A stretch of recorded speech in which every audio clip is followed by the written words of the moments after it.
Coming up on Entrepreneur, Cindy Crawford may be over 50, but she's still walking runways and building her business, which now makes hundreds of millions of dollars a year. Whatever you're doing, banking to television, it's an art.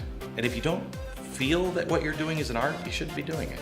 Plus, you may or may not like Glenn Beck's politics, but you can't argue with his entrepreneurial success, how he built a media empire. Plus, we talk to the duo behind Smosh, the hugely successful YouTube channel that keeps growing. Entrepreneur starts now.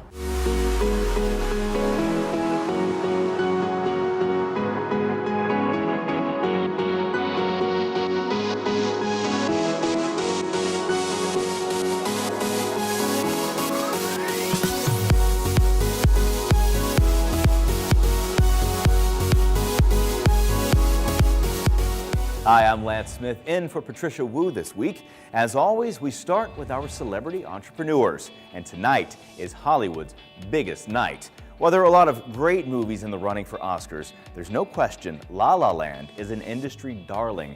It's the story of two dreamers who fall in love as their dreams of making it big start to take off.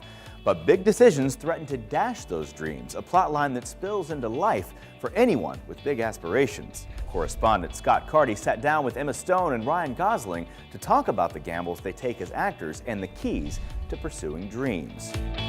The big theme of dreamers and artists are entrepreneurs. You're an entrepreneur.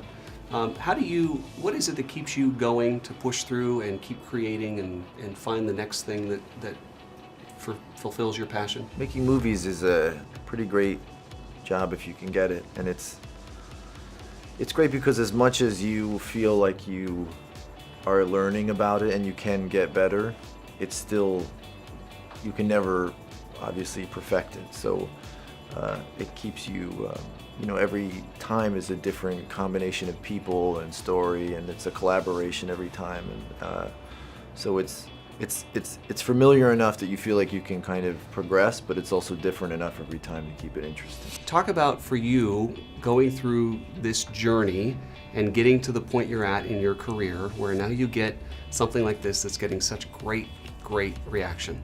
Yeah, it's a really special thing to be a part of. I mean, you never know what the outcome will be, so I just try to go in with my whole heart and really go for it. Yeah. You never know how that'll turn out. So it means a lot to be part of something that people are responding in this way too. What are some of your dreams that you still have looking ahead for your career? Oh, for career, I think just to keep doing things that are challenging and original and interesting. I think that is, whether it succeeds or doesn't as much, it's the thing that keeps me going, that trying these new kinds of things. I think that's really important to me.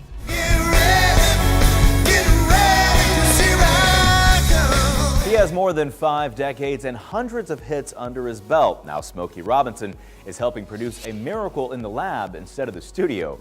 He and his wife Frances recently released 2 new skincare lines with Skinphonic, meant to help users find their skin's natural harmony. Get ready, because Here I Come for men and My Girl for the ladies are specifically formulated for skin of color, a demographic the duo felt were underserved in the beauty landscape. The veteran dermatologists they work with were tasked with delivering a solution for a combination of skin problems people of color experience, which includes hyperpigmentation in addition to oily and dry skin, age spots, and wrinkles. Smokey and Frances were the guinea pigs, and he admits he noticed a difference in his skin tone within 1 week. Now his skin is as smooth as his songs. A longtime supermodel is proving she's more than just a pretty face. In addition to being the face for dozens of brands, walking hundreds of runways, and gracing countless covers, Cindy Crawford has perfected the post-photo shoot business model. She's created a trusted brand representing beauty, fashion, fitness, and home. Her mogul status is made up of a series of exercise videos, a wildly successful skincare line called Meaningful Beauty, and her signature home collection, which grosses $250 million each year. Cindy also penned her book Becoming in 2015 to mark her 50th birthday, chronicling her journey to becoming the woman she is today.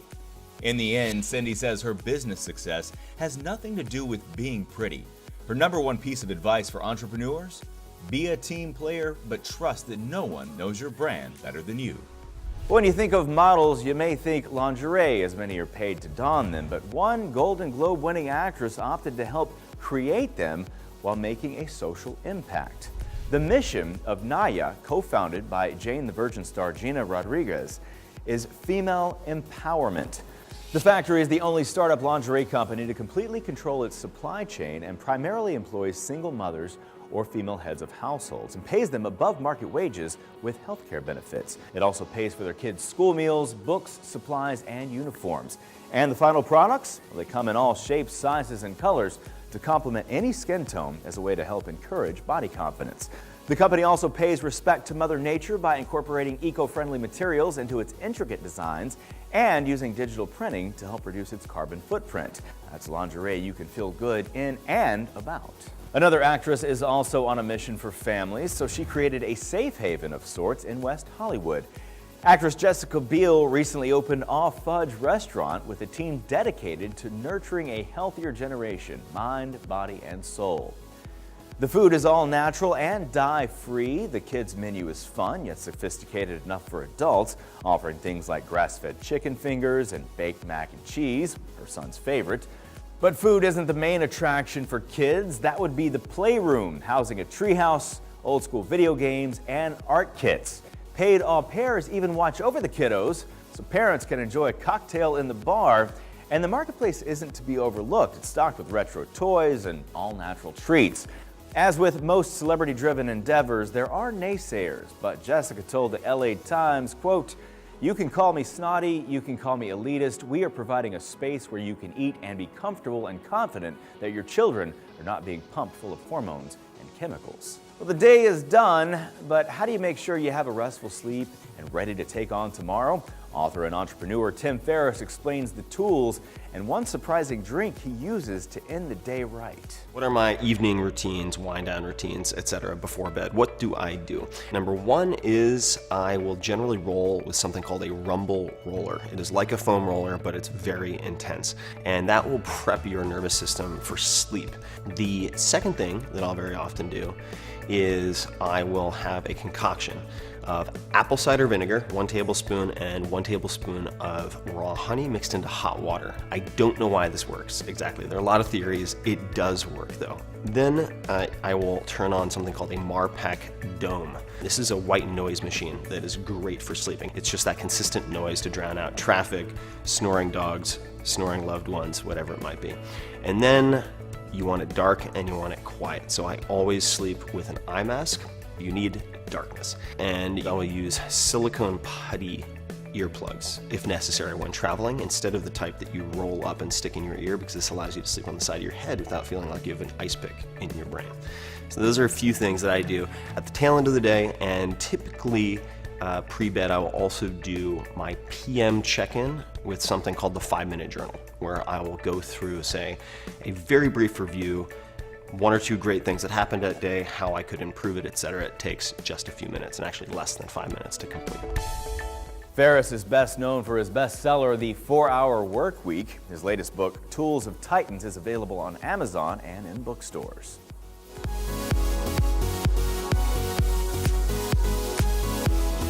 In that interview, that fame is corrosive. I wouldn't wish it on my best friend or my worst enemy. Straight ahead, whether you like him or hate him, radio and television host Glenn Beck has turned his right-wing viewpoints into a very successful business. He talks about what it takes to be a media entrepreneur. Plus, yeah, you know, a lot of people watch the show, they're entrepreneurs, and there's a term called first mover advantage. Do you think that was definitely at play here? Oh yeah, definitely. I mean, I feel like right now there's so much more competition. I feel like it's a lot harder to be seen. But then again, now if you are seen, you can rise to the top immediately. Yeah, I guess that's a question I wanted to know from you guys is, now that you've had a little bit of success, you got some traction, you have a following, 20+ million subscribers, right? Like, so is it easier today, right now, to start something brand new? Or was it easier back then because you had, not as far to fall? I think it's different. Entrepreneur will be right back.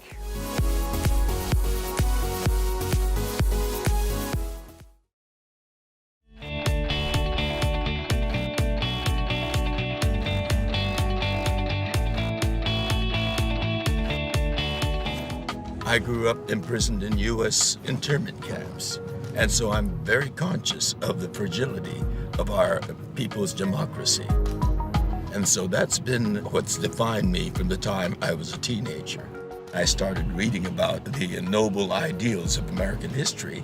I became fascinated with that, but also I couldn't reconcile that with what I knew to be my childhood imprisonment. So that began a series of conversations that I had with my father. It's always been my desire to write a father-son play revolving around that discussion on the internment. And we started developing Allegiance. $3,000 bottle of single malt Scotch whisky here. This is the first of this new private cellar edition. As we describe it, the last precious drops from this distillery. There is only 1,500 bottles for the whole world, 250 for the US. Littlemill's a really interesting distillery.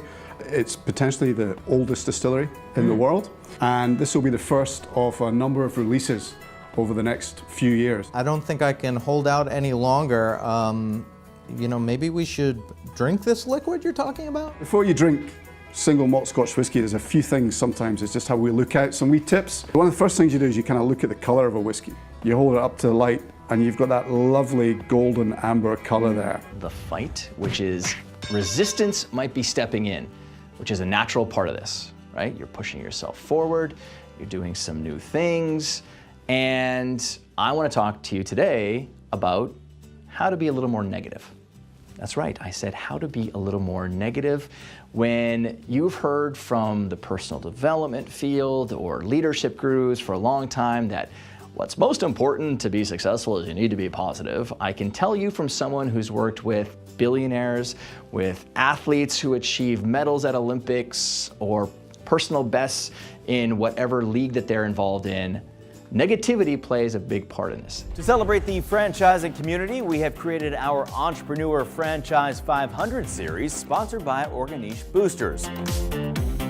Rush Bowls was launched in 2004 when founder Andrew Puddleov decided to leave the hustle and bustle of New York's financial scene to pursue his dream of creating a healthy, fast dining restaurant that fueled people's lives with honest ingredients and delicious recipes. As a result, Rush Bowls was born in Boulder, Colorado, offering meals crafted from the finest fruit topped with granola and honey, blended with protein, vitamins, and other nutritious ingredients that taste delicious while promoting a healthy lifestyle. New franchise locations available in many parts of the USA. For more info about how you can own your own franchise, go to rushbowls.com. At the height of his career at Fox News in 2011, Glenn Beck decided to leave traditional broadcasting and build a platform of his own. His network, The Blaze, now reaches 80 million viewers per month. It's just one of the many successful ventures of this conservative talk show host. Entrepreneur, contributor, and founder of ThePursuit.tv, Kelsey Humphreys, sat down with Beck to talk about his media empire. So when I went to CNN, my first week on the job, I freaked all of the CNN people out. I'd never done television before, and I didn't. They said to me when they offered the job to me, I said, I'm not interested. And they said, why? And I said, have you watched cable TV? It's awful. And they said, well, what would you do if we didn't put you in a box? And I said, I don't know. So I ended up getting the job and going there, but I want to create something different. So the first week I'm there, I'm in the shading room. Do you know what a shading room is? Mm-mm.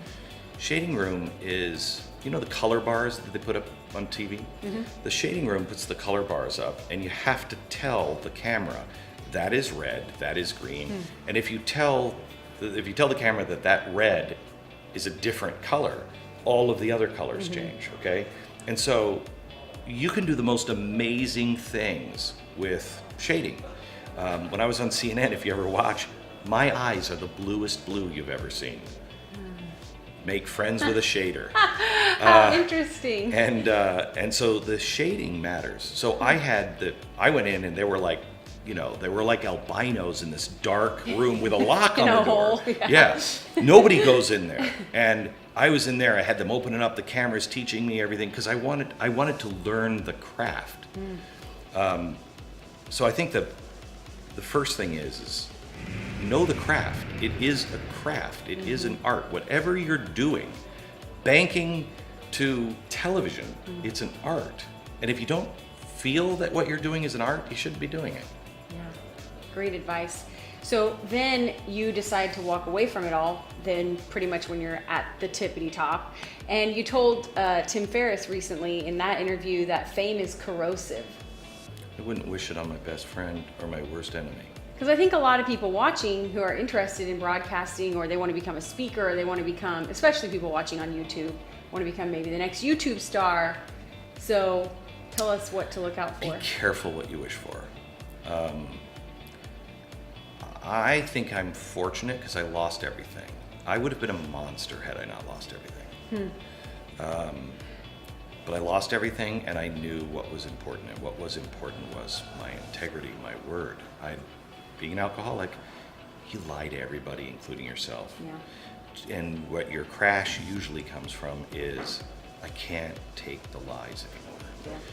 Because nobody else in your life can take the lies anymore. And so when I got down on at the rock bottom, I was white knuckling it and going to AA, but I was still just holding on tight. And it was Christmas Eve, and I was in my apartment, and I had just left my kids with their mom, and I was feeling sorry for myself, and just, and I remember being down on the floor, just furiously writing, and realizing that no one in my life believed me. I didn't even believe me. I didn't even know it was true anymore. And I made a promise then. I begged, help me find my credibility again.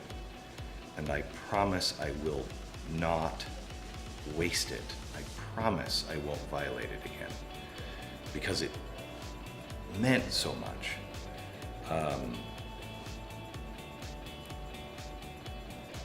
People who want fame and fortune and success, first, I meet a lot of people who I think are millionaires. I can't tell you the number of people that I've said to them, you're a millionaire. You are a millionaire waiting to happen. They don't see it, but they have part of it. And usually when I talk to them, if I say that to somebody, it's because they have that potential, but they're missing one element. And the element is usually, like, for instance, you take art. There are those people who are artists who will not compromise on anything, on anything. And I don't mean compromise your values or your principles, but it's my way or the highway, and I will not listen to anybody else, and I don't want to go commercial. Well, now you'll never be a success. Yeah, right. And accept that. That's okay. That's okay. Yeah. There are others who will compromise everything to be a success. You will never be a success because you're too willing to sell your soul. Right. You know what I mean? And so you have certain things that you have to have. You have to have an idea that is uniquely you, that is different. It has to be authentic. It has to be authentically you. I think it has to be based in principles. You can make yourself a success for a very short period of time by being despicable. Right. You know what I mean? You'll be a superstar, but it won't last. So be authentic, be true to a polar star, and then be willing to sacrifice almost everything but that. To see more of Beck's interview, go to Kelsey's website, thepursuit.tv. When we talk about celebrity entrepreneurs, you may assume they started with an advantage, money. But that wasn't the case for famed fashion designer Tommy Hilfiger. He started with $150 and a dream as a teenager. Tommy opened a local clothing store in Elmira, New York in 1969 called People's Place. Business started booming, so Tommy decided to skip college and open more stores across the state. But shortly thereafter, the company ran out of cash, and Tommy went belly up.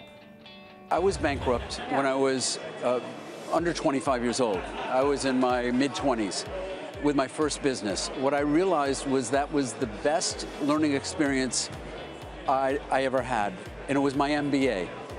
After that, I taught myself how to avoid the pitfalls and the mistakes I'd made early on. And I learned to really focus on the business. He went on to rebuild his business model and launched the Tommy Hilfiger brand in 1985, which does about $6.5 billion of business a year.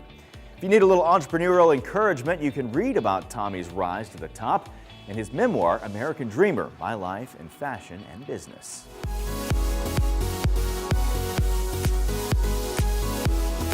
Straight ahead, a little motivation. Check it out, we're at South by Southwest. Come on, follow me. We're about to go meet up with the entrepreneur himself, Gary Vaynerchuk. Plus, comedians turned YouTube stars share their huge success story. Entrepreneur will be right back.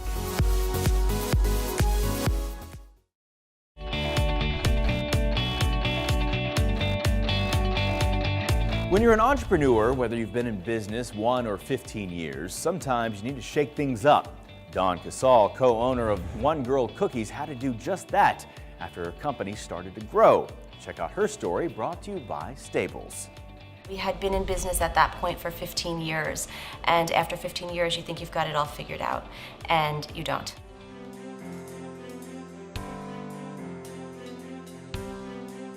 My name is Dawn Casal. I co-own One Girl Cookies in Brooklyn, New York. We have 3 cafes and a wholesale and events business. When we moved our kitchen to our space in Industry City, we were trying to stabilize the kitchen and get production rolling, and we had a lot of turnover in our management. And one of the positions that was available was a co-manager in the kitchen. We brought on a couple of different new people to fill that role, and unfortunately neither of them worked out. What we did was we started to really rethink our structure in the kitchen and maybe thinking about the way we had the management set up. The solution we came up with was to hire a head chef, and the co-manager that was still existing then reported to that person. That really ended up working out better because rather than having the issue of the 2 co-managers being able to work together and get into a groove together, which could be challenging, that was no longer an issue because now that co-manager reported to the head chef. The most important trait to work through something like this is really flexibility and also the willingness to question yourself and to realize that maybe a decision that you'd made previously isn't the best one, and be open to changing that and being flexible enough to consider other options. As an entrepreneur, no matter how long you've been in business, there are always new challenges that arise and things that you'll have to deal with. And I think the bigger lesson beyond that is that you'll always make it through. Great advice. Staples is celebrating small businesses just like Dawn's that have overcome obstacles and found success. For more stories like this, go to entrepreneur.com. Whether you're an aspiring entrepreneur or the founder of a multi-million-dollar company, we all have something to teach each other. In his video series, Leaders Create Leaders, Entrepreneur Network partner Gerard Adams seeks to inspire others by meeting with a number of entrepreneurs and hearing their stories. What's up, everybody? It's Gary Vaynerchuk, and there is one thing I know. Leaders create leaders.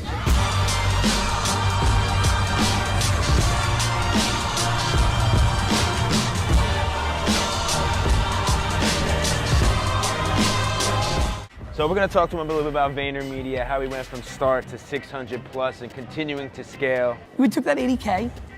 We took another 150K from another deal I made with a small up-and-coming energy drink company, and we parlayed that 230 into covering the overhead of the first 5 employees.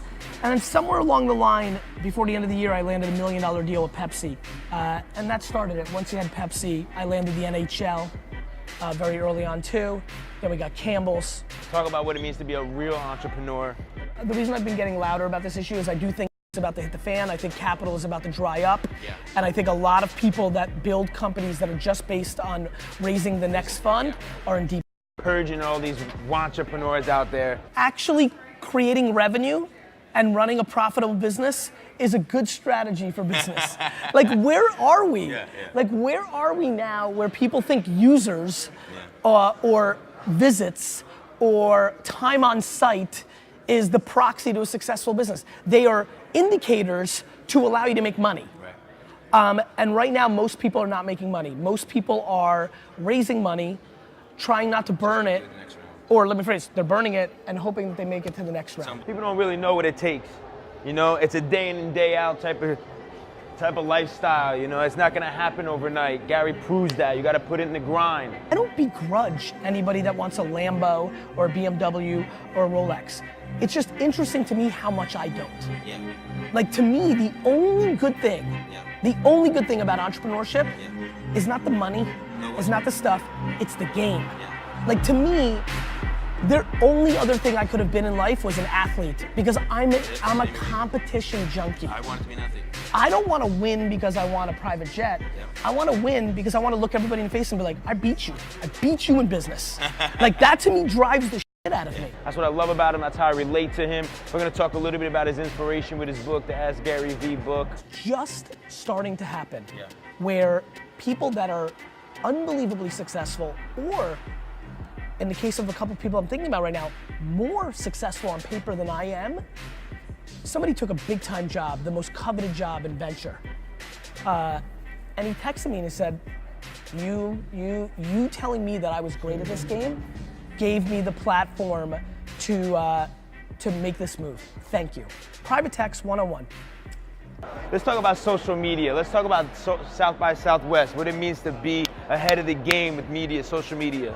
Even though the economy is gonna go through what it's gonna go through, and even though money's gonna dry up, the next Snapchat, the next Uber, the next Airbnb, the next Slack is being built right now, probably with two girls downstairs in the lobby coding while they're at South by. I mean, like, you know, there is a shitload of bull, fake ass, no skilled entrepreneurs, wannabes who are gonna get crushed. But there's still 1% to 3% that are gonna build some of the biggest businesses in the world. He's also from Jersey. I'm from Jersey. Totally relate to him. Jets fan, Knicks fan, relate to him. College was the best thing that happened to me in a very, very, very different way. I went to Mount Ida College. College made me tough. You know, I was a pushover. Like, I was soft. I was a mama's boy. I wasn't hard. Like, and it was a really rough school. It was really ghetto. It was 90%, 85% minority. And the white kids were tougher than the rest. And I was, I would probably say I'm the softest kid that walked on campus that year. Softest. In our first Con Job series, which is all about rip-offs and innovations to protect you, we focus on a new product to the public. It's called Tsunami. Created from the horrific kidnapping of a friend's child, Steve Teachout utilized his background to create the ultimate 360 outdoor camera system to help protect the public in where they work, go to school, and play. Tsunami from Ocean 10 Security is setting up their 360-degree outdoor camera systems in outdoor spaces nationwide. A dear friend of mine had his daughter taken from him about a year and a half ago. And she was last known to be seen at a marina late at night. It was at that time that I set out to develop a product, a tool to help protect the victim and to offer security for those in need. But there's one thing that I know, and that's security. I've worked all over the world, gathering information and providing security to governments and high net worth individuals. I always worked alone, and in sometimes very hostile places. So it was up to me to provide my own security. So I come home and look around to see what is keeping my loved ones safe when a witness may not be there to help. And what I found is just a mixture of scratchy video cameras scattered in various areas, either fixated in one small area or those rotating zoom cameras. As you're walking by, you look up and it's following you. I don't want to be viewed. I don't want to be watched. It's just, I don't like it. It's creepy. I worked for months and months. I took the information that I had in Africa, Central America, the Middle East, and I was like, I have all of this information. How do I put this into one invention? And that's what I came up with. I came up with what I call the Tsunami. It's a state-of-the-art system that can be used in parks, highway rest areas, or school campuses, places that you want to feel safe. Think about this. You feel very safe and comfortable in your own home. But your home does not end at your front door. Your home extends into the community where you live. So for instance, if we place a tsunami in a city park, not only do I want my system to look after the playground where your children play, but I also want to keep the area safe to the left, to the right, and behind. Because crimes just don't happen in one direction, they happen everywhere. The tsunami records super high definition video footage in 360 degrees and stores it internally. No one is actually monitoring the system, but if an incident were to occur, investigators can immediately access the system through its wireless 4G cellular connection. Not only is it a great system, but it also acts as a deterrent. If you're a criminal and you look up and you see my system, there's a pretty good chance that the crime's never going to happen in the first place. And that's what I wish would have happened at that time at the marina. For our family, any other family that has a missing member, this is horrible. My company is Ocean 10 Security, and my mission is simple. Protect you and your family from danger. Discourage those who wish to do you harm, and to be a lifeline for help immediately when seconds count. For more information, go to ocean10security.com.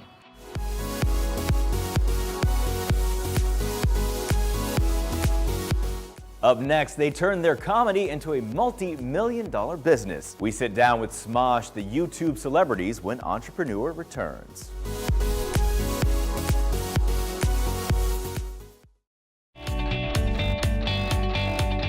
We've all seen those sections in celebrity magazines illustrating how celebrities are just like us by pumping their own gas and hitting up gyms and fast food restaurants. But surprisingly, many stars aren't there as diners, but owners. Here are some celebrities building business empires through franchising. One of the most high-profile names in the franchise game is Peyton Manning. The recently retired pro quarterback doesn't just star in Papa John's commercials, he actually owns 21 stores in the chain in Colorado. And since the state legalized marijuana, it's seen a boost in pizza sales, so we're calling this a good call. Media mogul and rapper Rick Ross is also a chicken boss. Ross loves chicken wings so much he not only raps about them, he bought into the Wingstop chain. He now owns at least 9 franchises, including in Atlanta, Harlem, San Francisco, and his hometown, Miami. For the record, his favorite, the lemon pepper wings. And you may think Jimmy Buffett wastes away in Margaritaville, but that was just the start of his food dealings. Buffett bought a Krispy Kreme store in West Palm Beach, Florida at the turn of the century.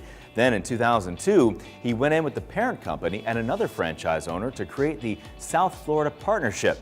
Together, they're responsible for all Krispy Kreme growth in SoFlo. But the king of franchising belongs to former NBA baller Shaquille O'Neal. He earned his crown by buying 155 Five Guys burger joints, which equals more than 10% of the company's landscape. He's also heavily invested in Auntie Anne's, owning 17 of the chain's pretzel stands across the country. Of course, investing in that much food makes a man want to hit the gym, and that's no problem for Shaq.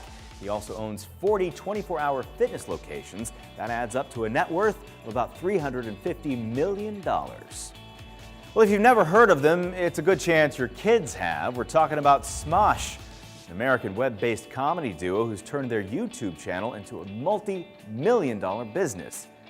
Their Smosh channel is the 7th most subscribed channel on YouTube, and overall they have over 22 million subscribers. Entrepreneur, contributor, and founder, host of Behind the Brand, Brian Elliott, sat down with the duo to talk comedy and success, 2 things they know a lot about. I usually ask my guests, how'd you get this job? Well, sheer luck. Yeah? I think it's like a combination of luck and then being able to put a lot of effort and time into it and really dedicate our entire lives to it. And just timing. We were sort of in the right place at the right time, and we sort of seized that moment.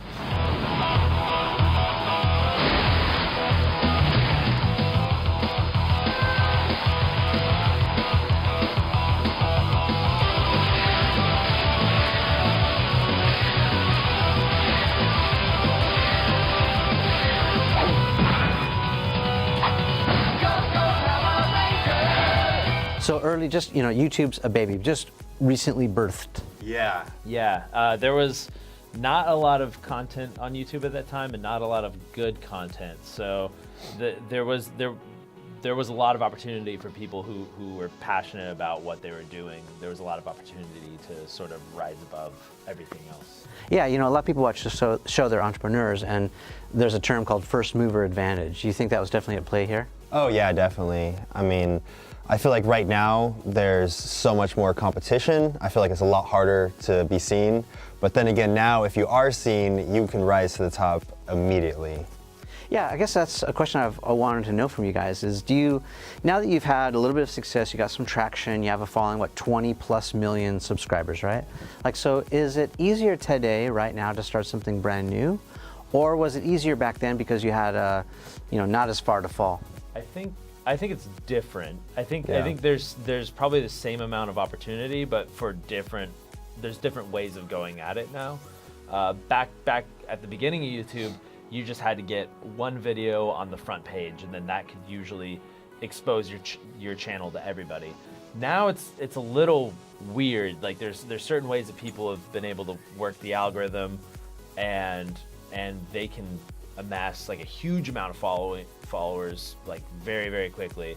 There's channels that I've never even heard of that have like 3 million to 5 million to 9 million subscribers now. Yeah, well, what do they do? Can you game the system? Because I think that's what YouTube is really good about, is, you know, keeping all that in. I mean, you can't really game the system, but you could learn the algorithm, and YouTube's constantly changing it. But at one point, YouTube stopped rewarding just plain views and started rewarding more watch time, and that's when people that were creating a lot of long videos, like gaming videos, in probably 2010 or 2011, that really started blowing up because they were able to push out so much content. So you're saying short form was winning over long form? Yeah, short form was winning over it for a long time, and then when they changed that algorithm, everything flipped. It's something I struggle with too. You know, like this show is kind of similar to like a TED Talk, right? Like TED Talks are like 19 minutes long. You guys watched any of these TED Talks? Yeah. So this show, and we do it for a lot of different reasons, we'll break it up into two pieces. Like we'll shoot the long form, which could be 20 to 30 minutes long. It's just pure goodness. And then for those people who want the crib notes, we'll cut it into 3 to 5 minute little bite-sized pieces. Right. For people like me. Yeah, who are either consuming through their phone or they don't have time or whatnot. They want to get it bite-sized. And for me, the jury's still out. Like long form still gets about as much traction and engagement as a short form. Yeah, I think it's pretty much just that there's a different audience for both. There's people that want to go on YouTube, and then there's other people that just want to stick to watching clips on Twitter or Facebook.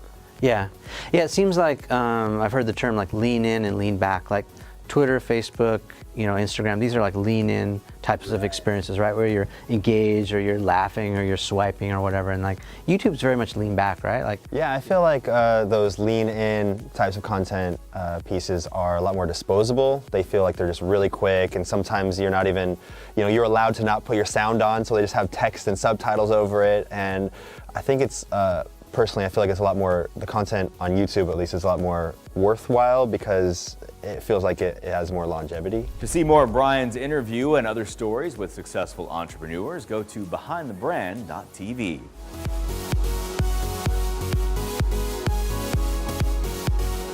We've all felt it. We're trying to reach a goal and our world suddenly feels like it's crashing down. How to talk yourself out of panic and into success when Entrepreneur comes right back.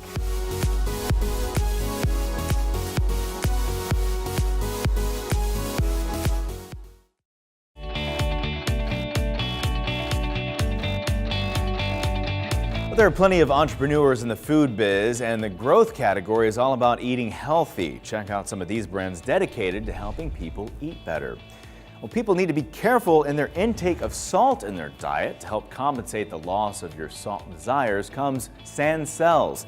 Sans Cells is a complete lineup of organic, no-salt alternatives ideal for all cooking and eating occasions. Sans Cells is the exalted no-salt alternative, and it's also organic.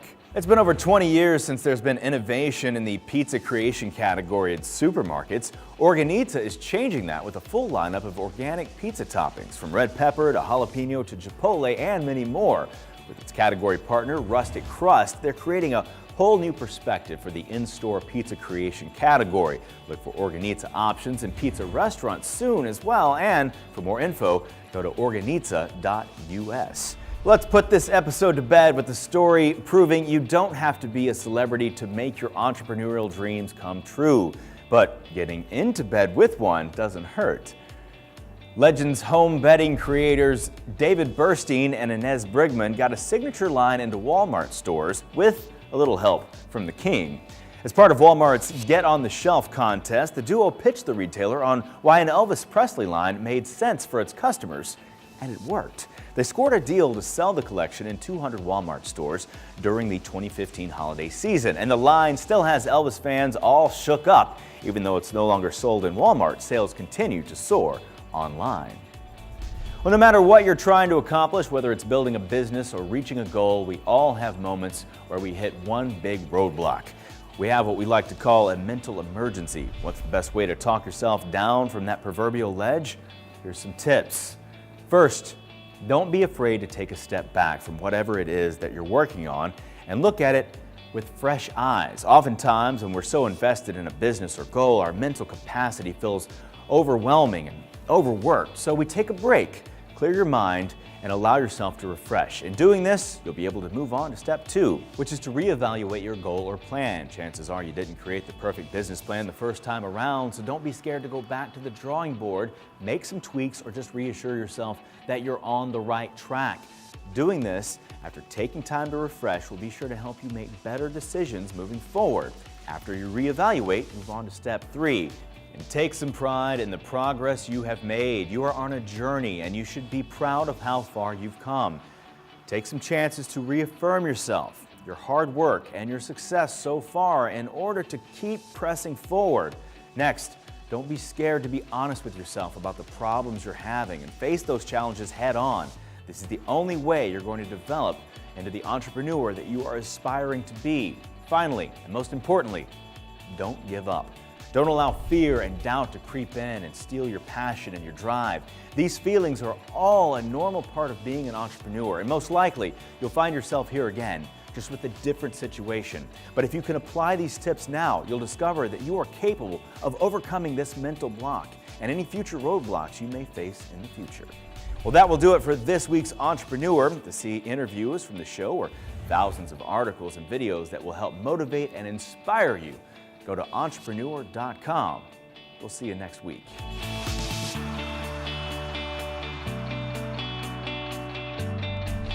What keeps me going? You know, I think making movies is a pretty great job if you can get it, and it's great because as much as you feel like you are learning about it and you can get better, it's still, you can never obviously perfect it.